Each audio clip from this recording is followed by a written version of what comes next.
Assalamu alaikum wa rahmatullah. Dear students, how are you? I hope you are well. Alhamdulillah, I am also well. This is Abdul Bari, lecturer in English, Sonapukur Surubi College, Parbotipur, Dinajpur. Today I would like to talk about a very important topic of intermediate as well as SSC and other classes. The topic name is narration or speech. According to meaning, sentence is divided into 5 forms. Especially I want to discuss today assertive sentence narration. Let's get started the topic. Narration or speech. Firstly, we should know what is the definition of narration. বক্তার বক্তব্যকে narration বলা হয়। বক্তা যা বলে সেটাই narration. ইংরেজিতে আমরা যদি বলি speakers speech is call narration, অর্থাৎ বক্তার বক্তব্যকে আমরা কি বলছি? ন্যারেশন। আমি একজন বক্তা কথা বলছি, এটা হচ্ছে ন্যারেশন। তুমি একজন বক্তা তুমি কথা বলছো, সেটা হচ্ছে ন্যারেশন। এবার ন্যারেশনকে কয় ভাগে ভাগ করা হয়েছে? How many kinds of narration? There are 2 kinds of narration. What are this? First one direct narration and indirect narration, অর্থাৎ প্রত্যক্ষ উক্তি পরোক্ষ উক্তি। এবার আমাদের জানা দরকার কোনটি ডাইরেক্ট ন্যারেশন আর কোনটি ইনডাইরেক্ট ন্যারেশন, এবং চিনব কী করে? আমি একজন বক্তা, আমি আমার বক্তব্য পেশ করছি, অর্থাৎ নিজের বক্তব্য আমি নিজেই পেশ করছি, অন্য কেউ পেশ করছে না। অর্থাৎ সরাসরি যখন বক্তব্য পেশ করা হচ্ছে, বক্তা যখন নিজে তার কথা পেশ করছেন, তখন তাকে বলছি আমরা ডাইরেক্ট ন্যারেশন। আর ডাইরেক্ট ন্যারেশন চেনার একটা সহজ উপায়, যেটা রিপোর্টেড স্পিচ, সেটা ইনভার্টেড কমার ভিতরে কী থাকবে? ইনভার্টেড কমার ভিতরে দেওয়া থাকবে, এরকম করে দেওয়া থাকবে, সেটাকে আমরা বলছি ডাইরেক্ট ন্যারেশন। আর যখন আমার বক্তব্য অন্য কেউ পেশ করবে, অর্থাৎ অন্যের বক্তব্য আমি যখন নিজের ভাষায় পেশ করব, অর্থাৎ সরাসরি আমার নিজের বক্তব্য না, অন্যের বক্তব্য আমি নিজের মতো করে পেশ করছি, তখন সেটাকে বলছি ইনডাইরেক্ট ন্যারেশন। আর ইনডাইরেক্ট ন্যারেশনে ইনভার্টেড কমা থাকবে না। এবার আমরা দেখব যে ডাইরেক্ট ন্যারেশন থেকে ইনডাইরেক্ট ন্যারেশন করার জন্য কোন কোন জায়গাগুলোতে পরিবর্তন করতে হয়। যদি আমরা পরিবর্তনের স্থানগুলো খুঁজে পাই যে এই জায়গাতে এগুলো পরিবর্তন হয়, তাহলে আমার এতে করা খুবই সহজ হয়ে যাবে। তো দেখি আমরা সেগুলো কী পরিবর্তন হয়। আমি এখানে একটা ছোট্ট করে একটা ওয়ার্ডের মতো করে লিখেছি, ওয়ার্ড নয়, সংক্ষেপে বোঝার জন্য, তোমাদের বোঝার জন্য লিখেছি রিপ্ট, দিয়ে দিয়েছি ডব্লিউ। এই আর দিয়ে হচ্ছে, অর্থাৎ ডাইরেক্ট ন্যারেশন থেকে ডাইরেক্ট ন্যারেশন কে ইনডাইরেক্ট ন্যারেশন,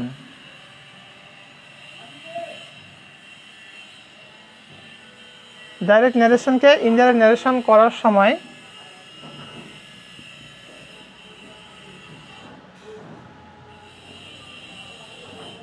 যে জায়গাগুলোতে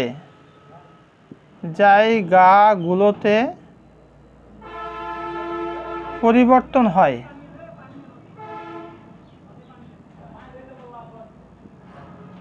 কথাটা একটু বোঝার চেষ্টা করি। বলছে ডাইরেক্ট ন্যারেশনকে ইনডাইরেক্ট ন্যারেশন করার সময় যে জায়গাগুলোতে পরিবর্তন হয়, একটা হচ্ছে তোমার রিপোর্টিং ভার্ব, এই জায়গাতে পরিবর্তন হবে। 2 নম্বর ইনভার্টেড কমা,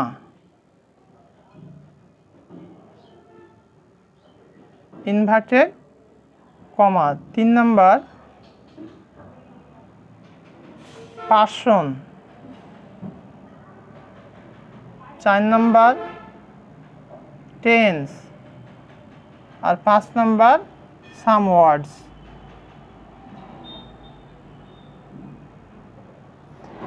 প্রিয় শিক্ষার্থী ভাই বোনেরা, একটু মনোযোগ দিয়ে আমরা বিষয়টি খেয়াল করি। ডাইরেক্ট ন্যারেশন থেকে যখন আমরা ইনডাইরেক্ট ন্যারেশনে যাব, অর্থাৎ প্রত্যক্ষ উক্তি থেকে যখন আমরা পরোক্ষ উক্তিতে যাব, তখন কোন কোন জায়গাগুলোতে আমাদের পরিবর্তন করতে হবে? 5টি জায়গাতে আমাকে পরিবর্তন করতে হবে। কি কি পরিবর্তন? দেখো, 1 নম্বর রিপোর্টিং ভার্ব।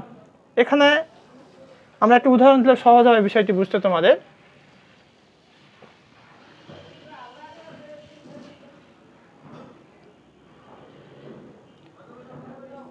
একটি বাক্য লিখছি আমি উদাহরণ দিয়ে। রহিম said to me I am ill now।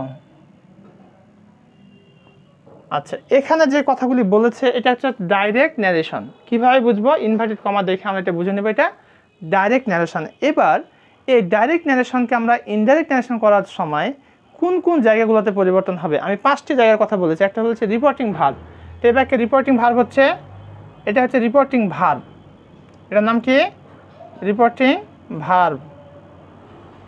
আচ্ছা, তারপরে বলেছি 2 নম্বর ইনভার্টেড কমা। এই যে একটা দেখতে পাচ্ছ ইনভার্টেড কমা, এটার নাম হচ্ছে ইনভার্টেড কমা। তারপরে বলেছি আমি পার্সন। এটা কি? এটা হচ্ছে পার্সন। এটা পার্সন আর নেই এখানে। তারপর এটাও পার্সন। আচ্ছা, এবার তারপর হচ্ছে টেন্স। এই পুরোটা একটা টেন্স। তারপর সাম ওয়ার্ডস, এটা হচ্ছে সাম ওয়ার্ডের ভিতরে পড়তেছে।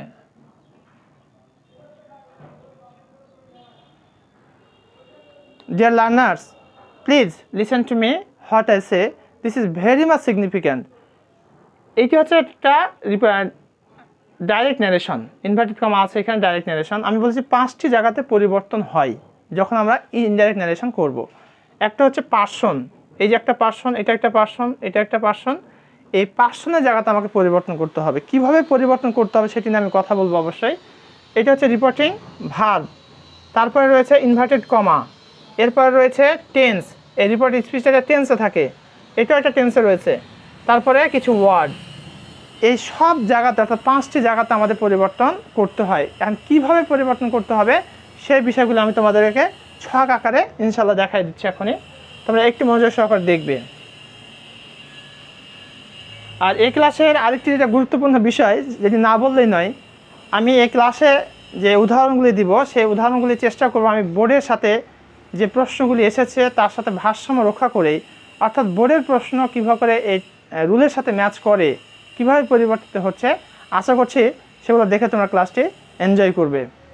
এবার দেখে নিই, আমাকে এখানে আছে Rahim said to me I am ill. এটাকে আমরা ইনডাইরেক্ট ন্যারেশন করব। এখন যদি ইনডাইরেক্ট ন্যারেশন করি তাহলে কি ঘটনাটা ঘটবে একটু দেখা। রহিম আছে এখানে বসে গেল,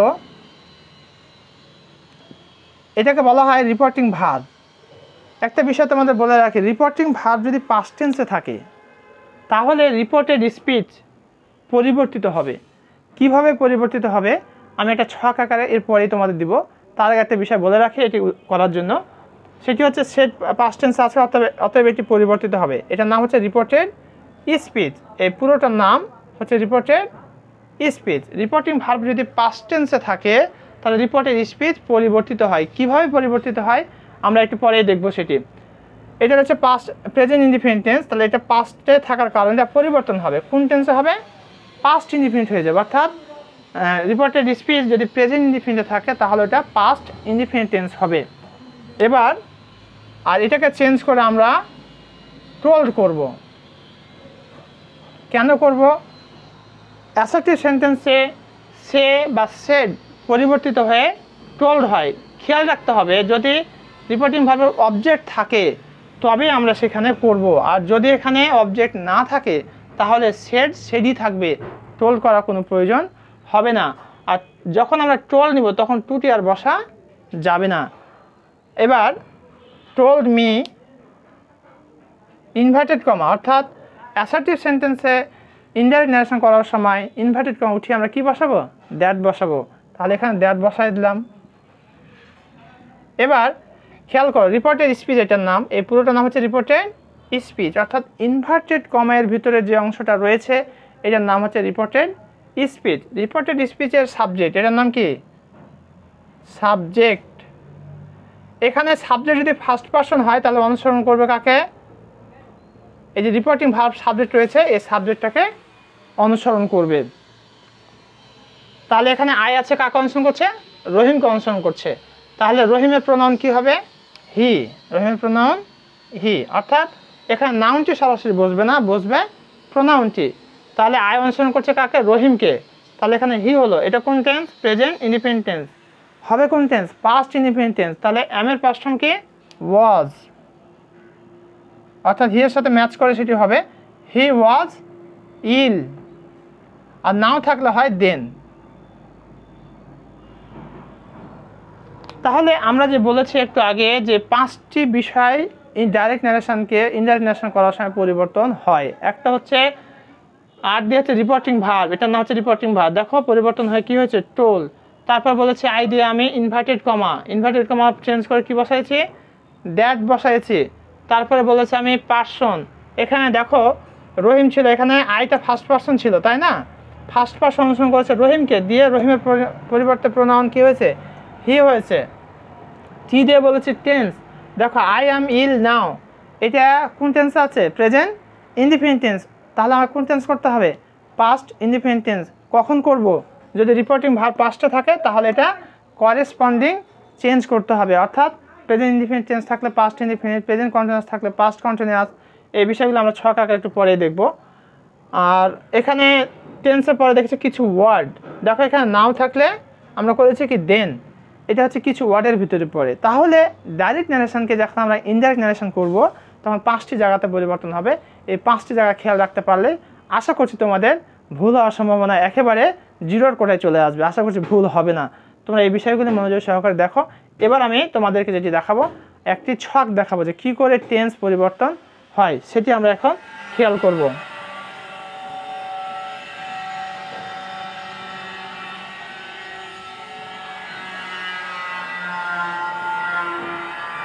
দেখে নাও ডাইরেক্ট ন্যারেশন, এটা হচ্ছে ডাইরেক্ট ন্যারেশন, এখান থেকে ইনডাইরেক্ট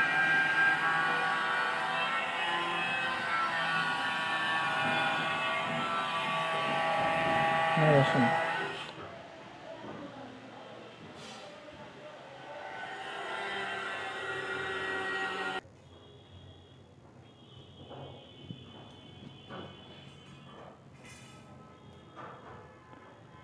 এবার আমরা এই ছকটির দিকে তাকাবো, অর্থাৎ এই ছকটি জানা খুবই জরুরি আমাদের ডাইরেক্ট ন্যারেশনকে ইনডাইরেক্ট ন্যারেশন করার জন্য।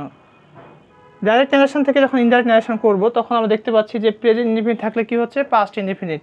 প্রেজেন্ট কন্টিনিউয়াস থাকলে পাস্ট কন্টিনিউয়াস। প্রেজেন্ট পারফেক্ট থাকলে past perfect. Present perfect continuous থাকলে past perfect continuous. Past indefinite থাকলে পাস্ট পারফেক্ট। পাস্ট কন্টিনিউয়াস থাকলে পাস্ট পারফেক্ট কন্টিনিউয়াস। আর পাস্ট পারফেক্ট থাকলে নো চেঞ্জ, অর্থাৎ কোনো চেঞ্জ করা যাবে না। আর পাস্ট পারফেক্ট কন্টিনিউয়াস টেন্স থাকলে এটিও চেঞ্জ করার প্রয়োজন নেই। পাস্ট পারফেক্ট কন্টিনিউয়াস টেন্স থাকলে নো চেঞ্জ, অর্থাৎ পাস্ট পারফেক্ট টেন্স যদি ডাইরেক্টে থাকে তাহলে ইনডাইরেক্ট করার সময় পাস্ট পারফেক্টই থাকবে। পাস্ট পারফেক্ট কন্টিনিউয়াস টেন্স থাকলে সেটিও চেঞ্জ হবে না। আর ফিউচার যদি ইনডিফিনিট থাকে ডাইরেক্ট ন্যারেশনে তাহলে বলা হচ্ছে এটা কন্ডিশনাল আকারে চেঞ্জ হবে। কন্ডিশনাল কয় প্রকার? 3 প্রকার। First conditional, second conditional, third conditional. এটা যদি ফিউচার ইনডিফিনিট হয় তাহলে এটা হবে ফিউচার ইন দ্য পাস্ট। এটা যদি তোমার সেকেন্ড কন্ডিশনাল হয় তাহলে সেকেন্ড কন্ডিশন আকারে আমাদের চেঞ্জ করতে হবে। এ হচ্ছে আমাদের কি করে টেন্স পরিবর্তন হয়, এটি আমরা দেখলাম। এবার আমরা যে বিষয়টি দেখব সেটি হচ্ছে পার্সন কি করে তোমার পরিবর্তন হয়, সে পার্সনের যে ছক রয়েছে সেই ছকটি আমরা এখন দেখব।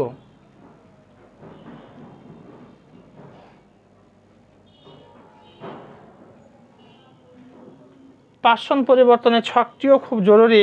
এই কারণে জরুরি কারণ পার্সন কিন্তু আমাদের ন্যারেশনে চেঞ্জ হয়ে থাকে ডাইরেক্ট থেকে যখন আমরা ইনডাইরেক্ট। পার্সন পরিবর্তন, পার্সন পরিবর্তন, যেমন সাবজেক্ট, অবজেক্ট আর হচ্ছে পজেসিভ। আয়ের অবজেক্ট কি? মি। পজেসিভ মাই বা মাইন। উই থেকে অবজেক্ট হচ্ছে আস, আওয়ার। ইউ থেকে অবজেক্ট হচ্ছে ইউ, ইয়োর। হি থেকে অবজেক্ট হচ্ছে হিম, পজিটিভ হচ্ছে হিজ। সি থেকে হার, পজিটিভ হচ্ছে হার। আর দে থেকে অবজেক্ট হচ্ছে দেম, আর পজিটিভ হচ্ছে দিয়ার। এই ছকটি জানা আমাদের অতীব জরুরি, কারণ এই ছকটি না জানলে যখন আমরা ডাইরেক্ট থেকে ইনডাইরেক্ট করব তখন কখনো দেখা যাবে যে আয়ের অবজেক্ট প্রয়োজন রয়েছে অথবা পজিটিভ প্রয়োজন রয়েছে, উইয়ের অবজেক্ট প্রয়োজন রয়েছে অথবা পজিটিভ প্রয়োজন রয়েছে। এই কারণে ছকটা আমাদেরকে মুখস্থ রাখতে হবে। যদি মুখস্থ না রাখে তাহলে আমরা ন্যারেশন করতে গিয়ে সমস্যায় পড়ব। এরপরে আমরা দেখব যে ওই যে বলেছিলাম ওয়ার্ডসের পরিবর্তন, অর্থাৎ কোন অর্থ থাকলে ডাইরেক্ট ন্যারেশনে কোন অর্ডার হয়, সেই ছকটি এবার আমরা একটু খেয়াল করব।